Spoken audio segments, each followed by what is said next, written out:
Hi, welcome to the Worthy Physician Podcast. I am your host, Dr. Sapna Shah-Hawk, a board-certified internal medicine physician. Keep life simple. You are human. You are worthy. Remember what matters to you. Our goal is to help physicians remember this and to make it a reality through addressing various components of physician burnout via podcast. This is meant to be used as a tool to help guide physicians. It does not take place of professional medical help. Opinions reflected in this are my own. On this episode of the podcast, it's more of a reaction to the shooting in Tulsa, Oklahoma that happened on June 1st that targeted orthopedic physician Dr. Preston Phillips, also claimed the life of Dr. Stephanie Huson, two others as well. There's so much violence in the world today, so many shootings, and this is not what this episode is covering, but more so, why is it okay in the healthcare field that whether you're a physician, a nurse, another healthcare worker, that we are expected to tolerate violence and abuse from patients. There's verbal abuse. There are stories on med Twitter of bodily fluids, fecal matter being thrown at nurses. Comments that the patient is always right. Patients are customers. Patients are patients. It is a relationship between the patient and the physician. It's a collaboration.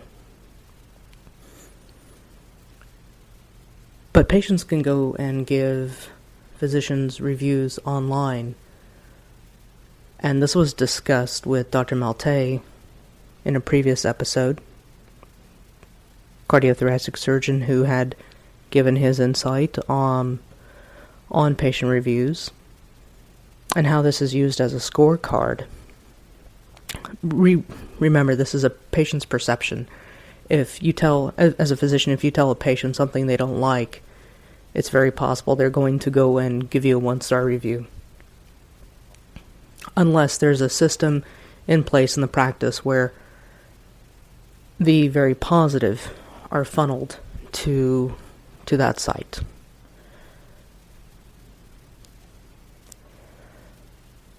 I don't know the validity behind this, but apparently on med Twitter, the Google review page for Dr. Phillips had to be shut down because people, I don't know if they were actual patients, went and gave 1-star reviews saying that he lacked compassion and deserved to die. I find that very hard to believe with everything else I have read on this fallen colleague.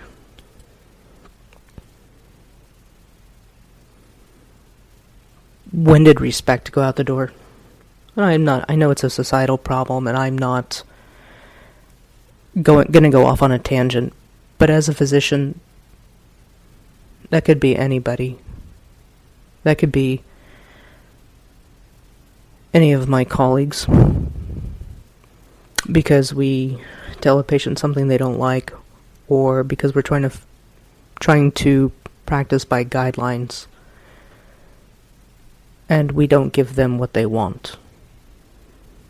How do we stop this? And I do understand that there are multiple layers, and this is more of a rhetorical question.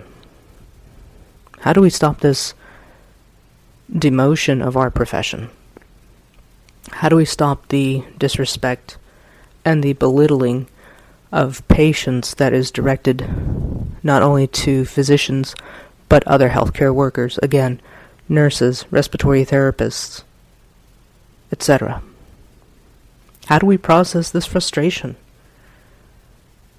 that this is allowed to happen? The fear.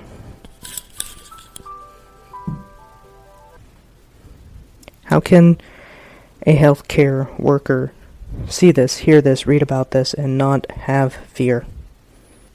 How do we grieve? As physicians, How do we grieve as other healthcare workers?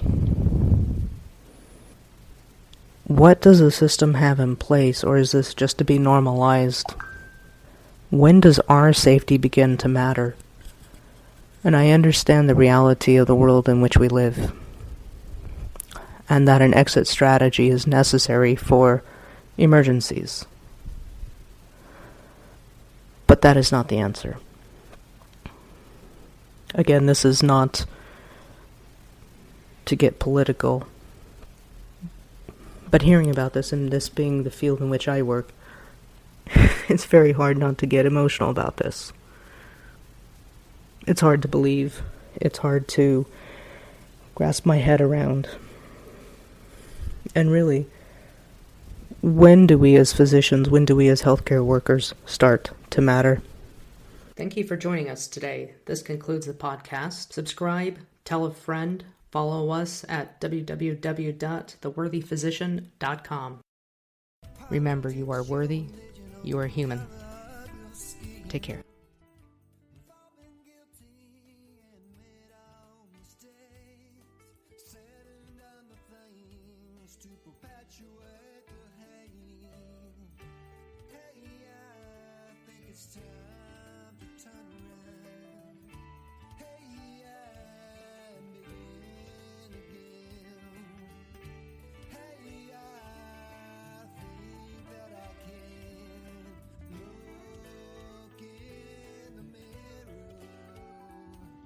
Start again the second time.